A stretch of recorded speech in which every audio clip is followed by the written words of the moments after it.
What up, YouTube? Ed coming back with a special video. I finally got a card in for my Game of Thrones Season 7 autograph set that I've been trying to get. This specific card I've been trying to get since 2018. So 7.5 to 8 years of trying to get this card into the collection. It was one of the extremely limited autographs that are in the checklist. This is my original checklist for the Season 7 set. As you can see right there at the top, I printed this out back in July of 2018. And a lot of people might forget, but I used to, and I still do to some extent, set collect the Game of Thrones autograph cards that were released by Rittenhouse Archives, which is the manufacturer of the Game of Thrones non-sports cards. And back when these cards were being released, it was difficult but manageable to put these autograph sets together. And as the series progressed and as the products progressed every year from Rittenhouse, it became a little bit more and more difficult. And Season 7 was going to be my swan song for the autograph set collecting, because once we got past Season 7, they started doing Inflections and Iron Anniversary, and then Season 8, and then they were doing these other releases with autograph cards in them that were SSSSPs, maybe like less than 15, less than 10, less than 5, and the checklist is expanded really to a level where even if you had the money, let's say you were one of these 1%ers in the hobby, you wouldn't still be able to do it just because of the overall scarcity of some of these cards just to locate them. So even if you had the bankroll, it wouldn't be possible. So I determined as the events were unfolding in 2018, 2019, 2020 that Season 7 was going to be the final season that I was going to try and attempt to complete. And this is the autograph checklist. So I only need 4 more cards to complete the set. And as you can see, it's Maisie Williams, the Arya Stark bordered autograph card. The Bella Ramsey bordered autograph card. We need the Vladimir, the Night King, which is a easy card to come by. That's like a $40 card. That shouldn't be a problem. And the final card here is the 9-case incentive of Peter Dinklage and Conleth Hill. So Tyrion and the Spider, Lord Varys. But there were 65, total autograph cards in this set.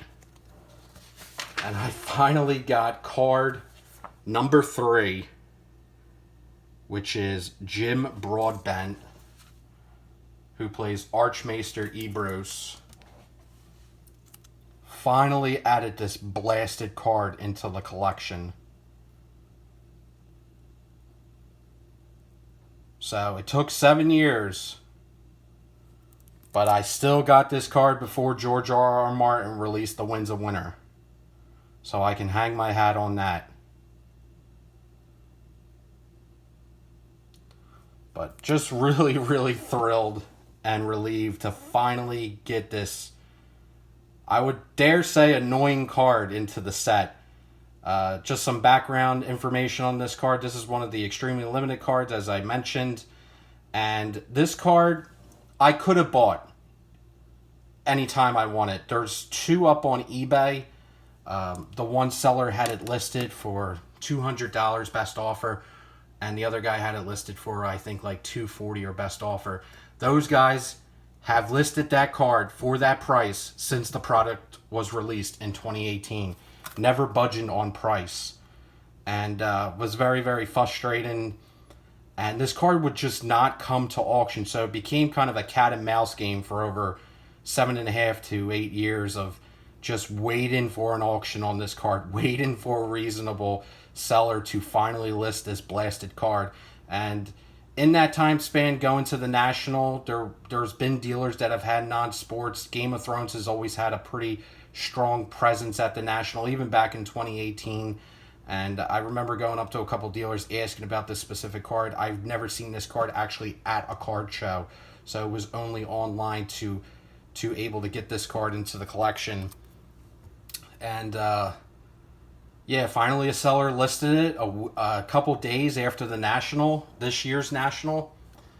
He had it listed for $200, and I was just watching it just to be curious to see what the seller would do, and he sent me an offer for, I think it was $150. So, that caught my interest. So I countered his $150 to $120, and then he responded back with $140, and there was free shipping on top. So sign me up. Finally got this blasted card in the collection, and didn't have to pay those damn annoying prices that were, like $220 plus, because in my humble opinion, this is not, even though it's a difficult card to find, this is not a $220 card. Even though Jim Broadbent is a awesome actor and everything, but the character within the realm of the show, I feel, doesn't deserve that premium. But just happy and thrilled to get that into the collection.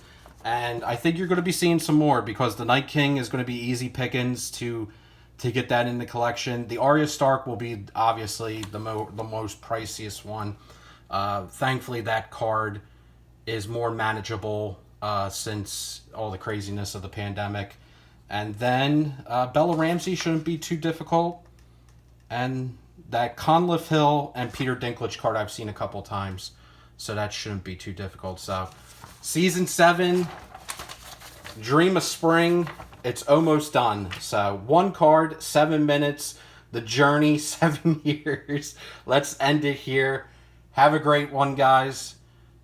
Just keep enjoying collecting. Don't stress yourself out. Go at your own pace. This story is pretty much going at my own pace, as you can see. And just enjoy this hobby. Take care. Peace.